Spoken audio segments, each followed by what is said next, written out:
अभी हम लोग क्लास 10th मैथ के ऑब्जेक्टिव क्वेश्चन को देखेंगे, जो पिछले एग्जाम में यानी 10 साल तक जो एग्जाम हुआ, 10 से 15 साल यानी 2011 से लेकर के 2025 तक जो मैट्रिक एग्जाम हुआ है, उसमें पूछा गया क्वेश्चन है, जो VBI क्वेश्चन है, जो आने वाले एग्जाम में आपको बहुत हेल्प करेगा और यहाँ से भी क्वेश्चन आपको एग्जाम में आ सकता है। अभी हम क्वेश्चन नंबर 1 देखेंगे। किसी पूर्णांक p के लिए प्रत्येक सम पूर्णांक का रूप है 2p + 1 p p + 1 2p।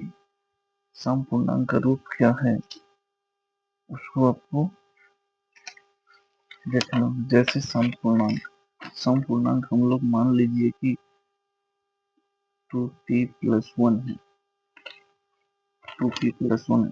यदि p बराबर 2 लेते हैं तो 2 × 2 + 1 4 + 1 4 + 1 कितना हो जाएगा 5। सम है कि विषम, तो इस 5 आपको विषम संख्या, इसलिए ये नंबर ऑप्शन आपको नहीं होगा।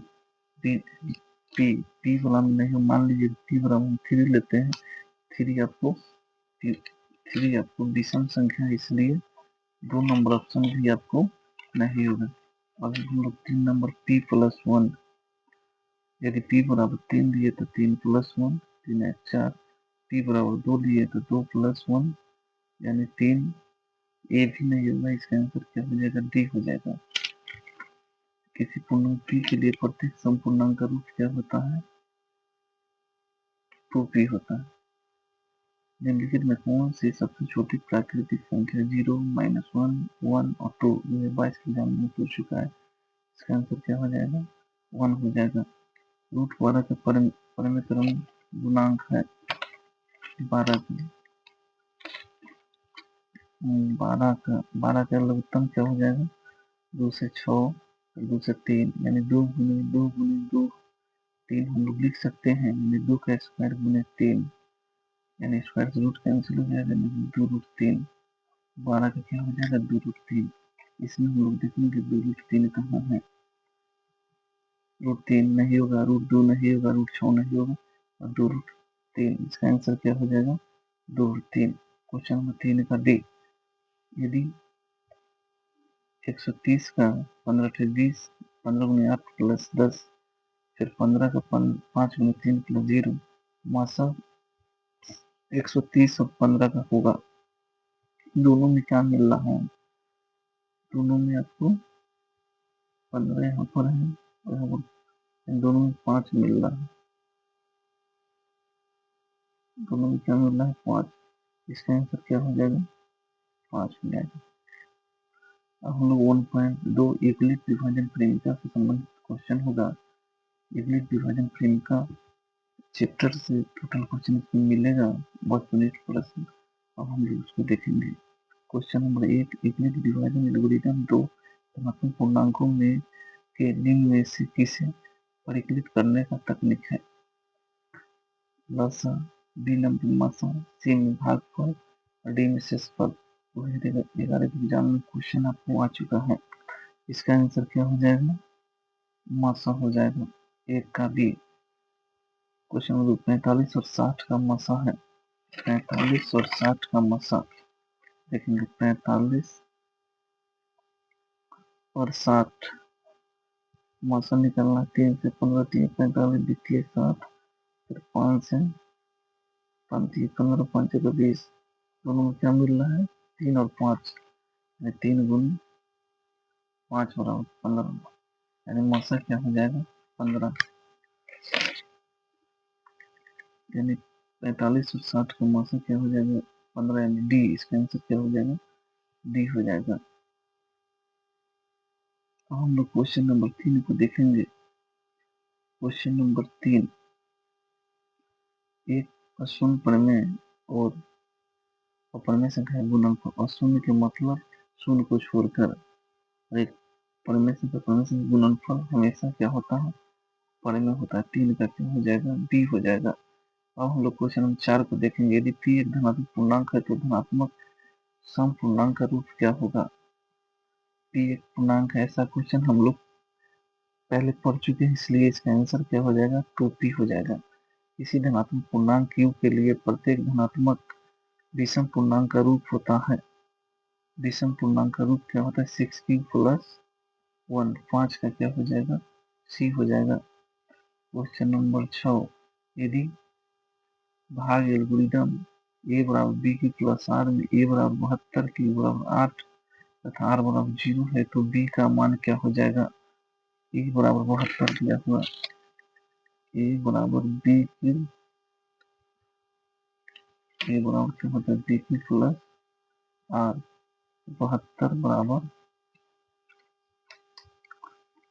a बराबर b की प्लस r, q का मान आपको 8 है, b इंटू 8, r का मान 0 है, गुना में तो भाग में आ जाएगा तो 8 नमा 72, यानी b बराबर क्या हो जाएगा? b बराबर क्या हो जाएगा? 9 हो जाएगा। इसमें आपको यदि भाग एल्गोरिदम a बराबर b की प्लस r, a बराबर 72 q बराबर 8 तथा r बराबर 0 हो तो b का मान क्या हो जाएगा? b बराबर 9 हो जाएगा। यदि भाग एल्गोरिदम a बराबर b की प्लस r में b 61 और q आपको 27 r 32 है तो a का मान, यानी 61 को 27 से गुना करेंगे और 32 ऐड करेंगे, 32 क्या करेंगे? ऐड करेंगे तो आपको कितना आ जाएगा? 7। देखिए 7 7 2 9, कितना 9, आपको 7 का a हो जाएगा।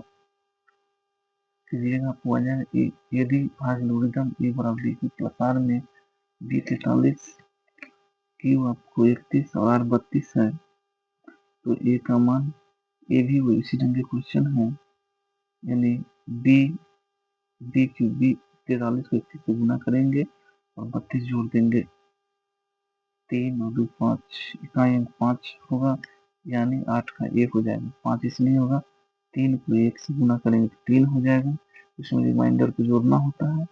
3 और 2 5, इकाई अंक 5 इस समय नहीं है, इसलिए सब आंसर आपको नहीं होगा, इसका आंसर सही ये हो जाएगा। अब हम लोग क्वेश्चन नंबर 9 देखते हैं। यदि भाग एल्गोरिदम ए बराबर बी क्यू प्लस आर में बी बराबर 4 क्यू बराबर 5 आर बराबर 1 है तो ए का मान निकाल लें। 4 5 20 और 1 21, इसका आंसर क्या हो जाएगा? 9 का बी हो जाएगा। यदि भाग एल्गोरिदम ए बराबर बी क्यू प्लस आर में बी बराबर 73 क्यू बराबर 34 और आर बराबर 23, ए का मान, यानी 73 को 34 से गुना करेंगे, उसमें 23 को ऐड कर देंगे, इसका आंसर क्या हो जाएगा? आपको 2505 हो जाएगा। 4 3 12, 12 में 3 जोड़ देंगे, 12 3 15, यानी 5 वाला होगा, 5 वाला में 2505, इसका आंसर हो जाएगा।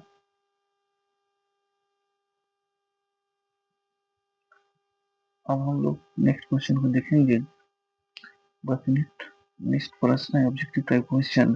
क्वेश्चन 1, वृत्ताकार पथ पर 3 धावक एक ही स्थान पर दौड़ना प्रारंभ करते हैं तो एक चक्कर लगाने में क्रमशः 3 घंटा, 4 घंटा और 8 घंटा समय लगता है, तो तीनों को प्रस्थान बिंदु पर पुनः मिलने में कितना समय लगेगा?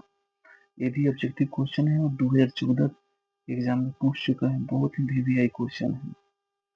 तो इस क्वेश्चन को करने के लिए 3, 4 और 8 का एलसीएम निकालेंगे, यानी 24 हो जाएगा, यानी 24 घंटा में पुनः वही स्थान पर आ जाएगा। अब हम क्वेश्चन नंबर 2 को देखेंगे।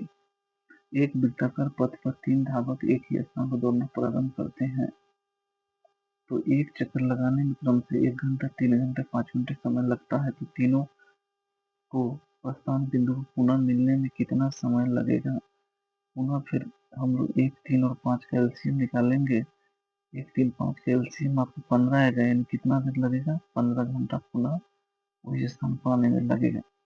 क्वेश्चन नंबर 2 का क्या हो जाएगा? 15 घंटा, यानी तीनों का एलसीएम हम लोग निकाल देंगे। अब हम लोग क्वेश्चन नंबर 3 को देखेंगे। वृत्ताकार पथ पर 3 धावक एक ही स्थान से दौड़ना प्रारंभ करते हैं तो एक चक्कर लगाने में क्रमशः 2 घंटे, 4 घंटे एवं 6 घंटे समय लगता है। तीनों को प्रस्थान बिंदु पर पुनः मिलने में कितना समय लगेगा? यहाँ पर फिर हम लोग को 2, 4 और 6 घंटा का एलसीएम निकालेंगे। 2, 4, 6 का एलसीएम आपको 12 आएगा, इसलिए पुनः आने में कितना घंटा लगेगा? 12 घंटा लगेगा। इसका आंसर क्या हो जाएगा? 12 घंटा हो जाएगा। अब हम लोग क्वेश्चन नंबर 4 को देखेंगे। यदि प्रथम 13,986 अवकाश संख्याओं का योग n है, तो n हमेशा भाज्य होगा। n हमेशा भाज्य किससे होगा? इसमें से कोई नहीं। इसका आंसर क्या हो जाएगा? इसमें से कोई नहीं। अब हम लोग क्वेश्चन नंबर 5 को देखेंगे। सबसे छोटी पूर्ण संख्या जो 16, 20, 24 प्रत्येक से भाज्य हो वो है, यानी 16, 20 और 24 से पूरा पूरा भाग लगना चाहिए। कौन सी संख्या? पूर्ण वर्ग संख्या, इसका वर्गमूल हो। 240 का वर्गमूल नहीं होगा, इसलिए आपको 240 ही नहीं होगा, और 16 से होगा। 2400 का वर्गमूल नहीं, इसलिए नहीं होगा, और 36 से होगा। अब देखते हैं। 16 में 2 से लगेगा, 20 में 2 से और 5 से लगेगा, 24 में 3 से, लेकिन 16 में 3 से नहीं लगेगा, इसलिए इसका आंसर क्या होगा? 3600। 5 का डी हो जाएगा। अब हम लोग क्वेश्चन नंबर 6 देखेंगे। दो संख्या का लघुत्तम समावर्तक इसके महत्तम समावर्तक का 14 गुना है।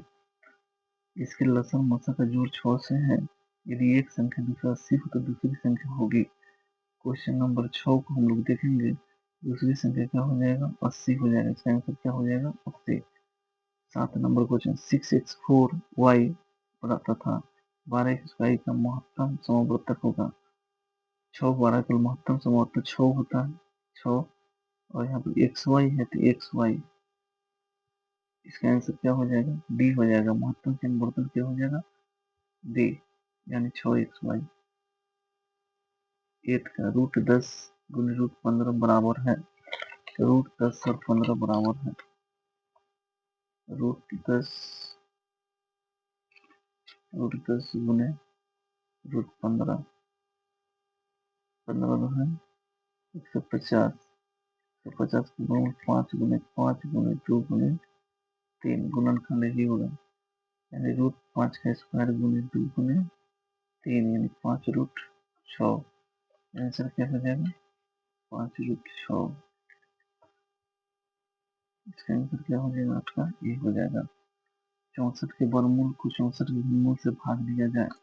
64 का वर्गमूल कितना होता है? 64 का वर्गमूल 8 होता है। 64 का वर्गमूल कितना होता है? 4 होता है।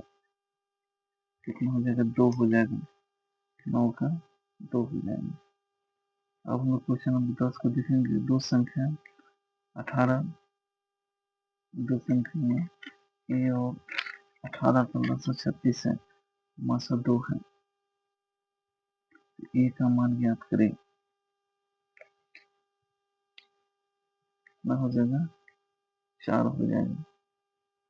10 का सी। अब हम 11 नंबर क्वेश्चन देखेंगे। 5, 15, 20 के लसा और मसा का अनुपात। 5, 15, 20 का लसा कितना हो जाएगा? 60 हो जाएगा। 5, 15, 20 एलसीएम बराबर कितना? 60। एलसीएम बराबर कितना हो जाएगा? तीनों का 5 हो जाएगा। 12, 25, 60। 12 आंसर हो जाएगा, यानी 12:1 हो जाएगा। 5, 15, 20 का लस और मसा का अनुपात क्या हो जाएगा? 12:। अब हम लोग क्वेश्चन नंबर 12 को देखेंगे। सबसे छोटी आवाज और सबसे छोटी भाज्य संख्या का गुणनफल। सबसे छोटी अभाज्य संख्या क्या है? 2 होता है। सबसे छोटी अभाज्य संख्या क्या होता है? सबसे छोटी अभाज्य संख्या 2। सबसे छोटी भाज्य संख्या 4। दोनों का गुणनफल क्या हो जाएगा? 8 हो जाएगा। इसका आंसर क्या हो जाएगा? 8 हो जाएगा। अब हम क्वेश्चन नंबर 13 को देखते हैं। निम्न में से कौन सी अभाज्य संख्या है? 29, 25, 16 और 15। 25, 16 और 15 भाज्य संख्या है। भाज्य संख्या क्योंकि इसमें एक और अपने आप किसी को दूसरा से भी भाग लगता है। लेकिन 29 आपको अभाज्य संख्या है। अभाज्य संख्या वो ऐसी संख्या होता है जिसमें एक और अपने आप किसी का दूसरा से भाग न लगे, 13 का क्या हो जाएगा, ये हो जाएगा। इसी पूर्णांक n के लिए सम संख्या का रूप क्या है, सम संख्या का रूप क्या हो जाएगा 2n, जो हम लोग पहले भी एग्जाम के ऑब्जेक्टिव हम लोग कर चुके हैं, जो 2019 में क्वेश्चन आपको आ चुका है। अब हम लोग क्वेश्चन नंबर 15 को देखेंगे। निम्नलिखित में से कौन अभाज्य संख्या है, 15, 23, 12 और 75। 15 में एक और अपने आप से सीधा 3 से भी लगता है और 5 से भी भाग होता है। 23 में एक और अपने आप से लगता है, इसलिए इसका आंसर क्या हो जाएगा, 23 हो जाएगा, जबकि 12 और 75 इसका आंसर नहीं होगा। अब हम लोग क्वेश्चन नंबर 16 को देखेंगे। 2, 10 और 20 का लसागु मौसा का अनुपात, 2, 10, 20 का लसागु कितना हो जाएगा, 20 हो जाएगा। 2, 10, 20 का लसागु, 2, 10, 20 का एलसीएम क्या हो जाएगा, 20 हो जाएगा। एचसीएफ, जिसमें एचसीएफ तीनों का कॉमन जो रहेगा, सो कॉमन क्या है, 2, क्या हो जाएगा, अनुपात क्या हो जाएगा, 10 अनुपात 1 हो जाएगा। 2, 10, 20 प्लस और मौसा का अनुपात क्या हो जाएगा, 10 अनुपात 1 हो जाएगा।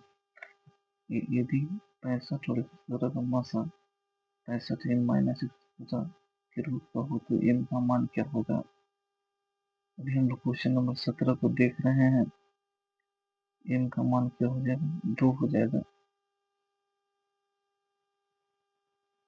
अब हम लोग क्वेश्चन नंबर 18 को देखेंगे। सबसे छोटी भाज्य संख्या और सबसे छोटी भाज्य संख्या का मौसा क्या हो जाएगा। सबसे छोटी भाज्य संख्या 4 होता है और सबसे छोटी भाज्य संख्या 2 होता है। 4 में 2, 4 और 2 का मौसा क्या हो जाएगा, 2, इसका आंसर क्या हो जाएगा, 2 हो जाएगा। और हम लोग क्वेश्चन नंबर 19 से 96 का गुणनखंड क्या होगा, 96 का अभाज्य गुणनखंड क्या होगा, सी होगा। 2 5 बार, 2 दूना 4 दूना 8 दूना 16 दूना 32 या 96। 6, 8 और 22 का लसागु मौसा का अनुपात क्या हो जाएगा, इसका अनुपात आपको 132 अनुपात 1 हो जाएगा। अब हम लोग क्वेश्चन नंबर 1 इसको देखेंगे। 5 और 5 में कितने अभाज्य गुणनखंड है, 5 और 5 में कितने अभाज्य गुणनखंड है, इसका आंसर क्या हो जाएगा, 4 अभाज्य गुणनखंड है। दो लगातार संख्याओं का मौसा क्या होता है, तो लगातार संख्या का मौसा हमेशा 1 होता है। अब हम लोग क्वेश्चन नंबर 23 को देखेंगे। यदि ए और बी अभाज्य संख्या है तो ए और बी का लसागु, ए और बी का लसागु होगा, लसागु हमेशा ए बी हो जाएगा। अभाज्य संख्या को अभाज्य संख्या गुना कर देते हैं ना। 24 नंबर क्वेश्चन। दो परमेय संख्या के बीच अधिकतम कितने परमेय संख्या हो सकती है, इसका क्या हो जाएगा, अनंत हो जाएगा। निम्नलिखित में कौन सी अभाज्य संख्या है, आपको 13 आपको अभाज्य संख्या है। 27 में 1 से भी अपने आप से भी लगता है और इसके अलावा 3 से भी लगेगा, 9 से भी लगेगा। 35 में 1 से और अपने आप से भी लगेगा, उसके बाद 5 से भी लगता है, 7 से भी लगता है, इसलिए अभाज्य संख्या है। 56 में 1 से 2 से 8 से 7 से सबसे लगेगा, इसलिए अभाज्य संख्या, यानी अभाज्य संख्या आपको 13 है। अब हम लोग क्वेश्चन नंबर 26 को देखेंगे। अभाज्य संख्याओं का मौसा क्या होता है, अभाज्य संख्या का मौसा 1 होता है। यदि दो संख्या गुणनफल 166 है, उसका मौसा 19 है, तो उसका लसा क्या होगा, लसा बराबर क्या होता है, दो संख्या गुणनफल बटा मौसा, यानी 166 में 19 से भाग दे देंगे, जो आएगा वही आपको आंसर हो जाएगा। यानी इसका आंसर क्या हो जाएगा, इसका 14 हो जाएगा। यदि a बराबर 2 गुने 2 के ऊपर 3 गुने 3 गुने 5 और b बराबर 2 के ऊपर 4 गुने 5 गुने 7, तब लसा ये भी होगा। लसा क्या हो जाएगा, लसा 1680 का आंसर होगा। अब हम लोग क्वेश्चन नंबर 29 को देखेंगे। यदि m एक धनात्मक पूर्णांक है तो धनात्मक विषम पूर्णांक का रूप क्या होता है, विषम पूर्णांक का रूप उसमें 4m प्लस 1 होता है, इसका आंसर क्या हो जाएगा, 4m प्लस 1। संख्या 2.13 113 1113 1113 दो दो दो है, तो कौन सी संख्या होगा, कौन सी संख्या होगा, क्या हो जाएगा, अपूर्णांक संख्या होगा।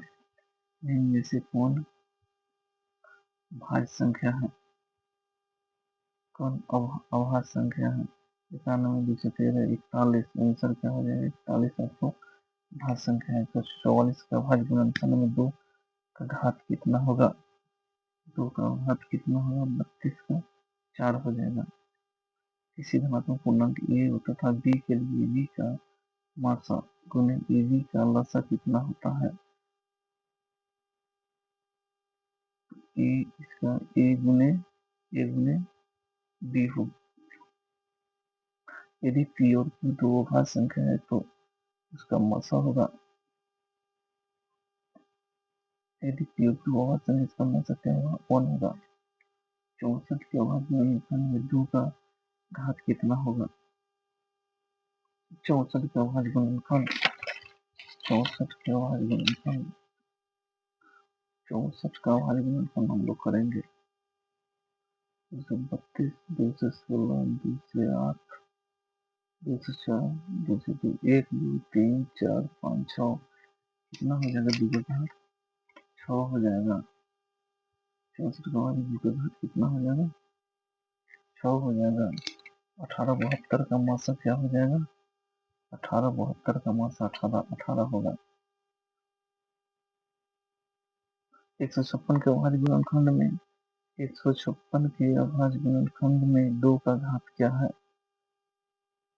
156 के अभाज्य गुणनखंड में 2 का घात क्या है? 2 का घात 2 है। दो धनपूर्णांक ए बी के लिए मासा ए बी गुने लसा ए बी बटा ए बी बराबर होगा, किसके बराबर होगा? 1 के बराबर होगा।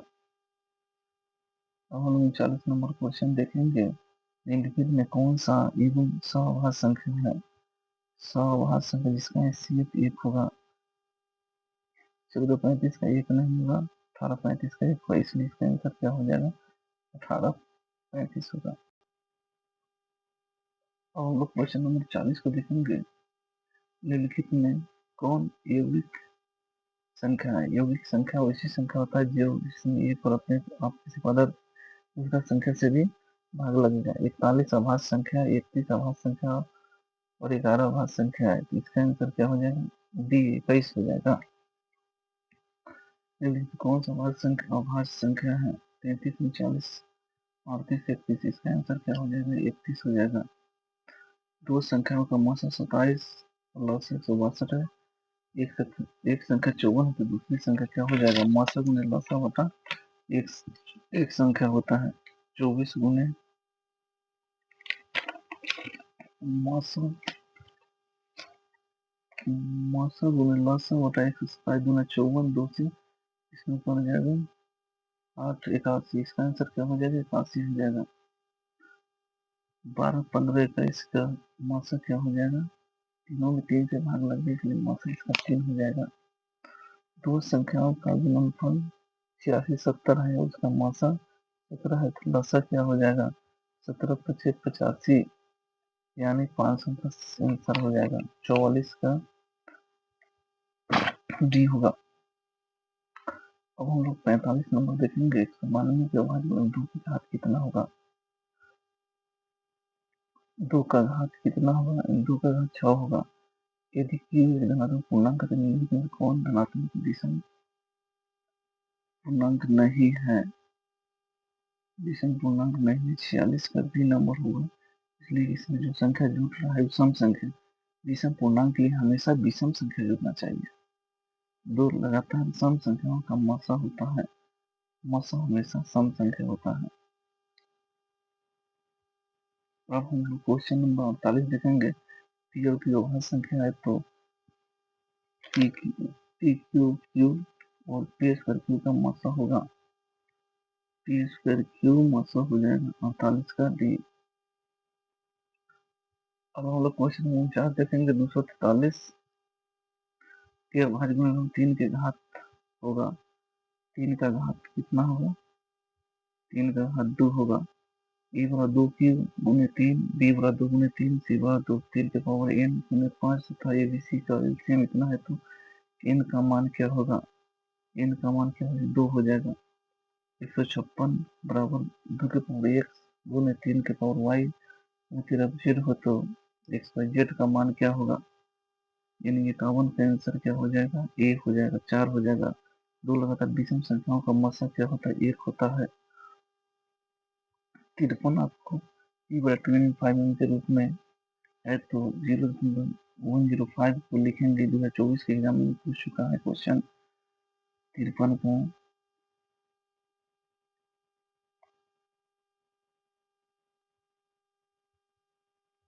इसका आंसर क्या हो जाएगा? सी नंबर हो जाएगा। यदि दो संख्याओं का मौसा 25 और लसा 50 है तो संख्या का गुणनफल क्या हो जाएगा? लस दोनों का गुणनफल कर दे 25 25 125 यानी 1250 हो जाएगा इसका आंसर। अब हम लोग क्वेश्चन नंबर 55 में आ जाएंगे। यदि 140 2 गुने 5 y गुने 7 के ऊपर जेड हो तो एक्स वाई जेड का मान क्या होगा? एक्स वाई जेड का मान कितना हो जाएगा? X plus Y minus Z 2 हो जाएगा। दो संख्या का मौसा 15 लस 105 है। एक संख्या 5 है तो दूसरी संख्या क्या हो जाएगा? यानी 5 के 15 105 में 315 56 के सी हो जाएगा। अब हम लोग 57 लास्ट क्वेश्चन देखेंगे। यदि यदि किसी एक धनात्मक पूर्णांक में कौन धनात्मक सम पूर्णांक होगा? सम पूर्णांक के लिए ऐसा क्वेश्चन हम लोग पिछली क्लास में भी पहले भी पढ़ चुके हैं, इसलिए 57 का थ्रू ये क्वेश्चन आपको 2024 के एग्जामिनेशन में पूछ चुका है।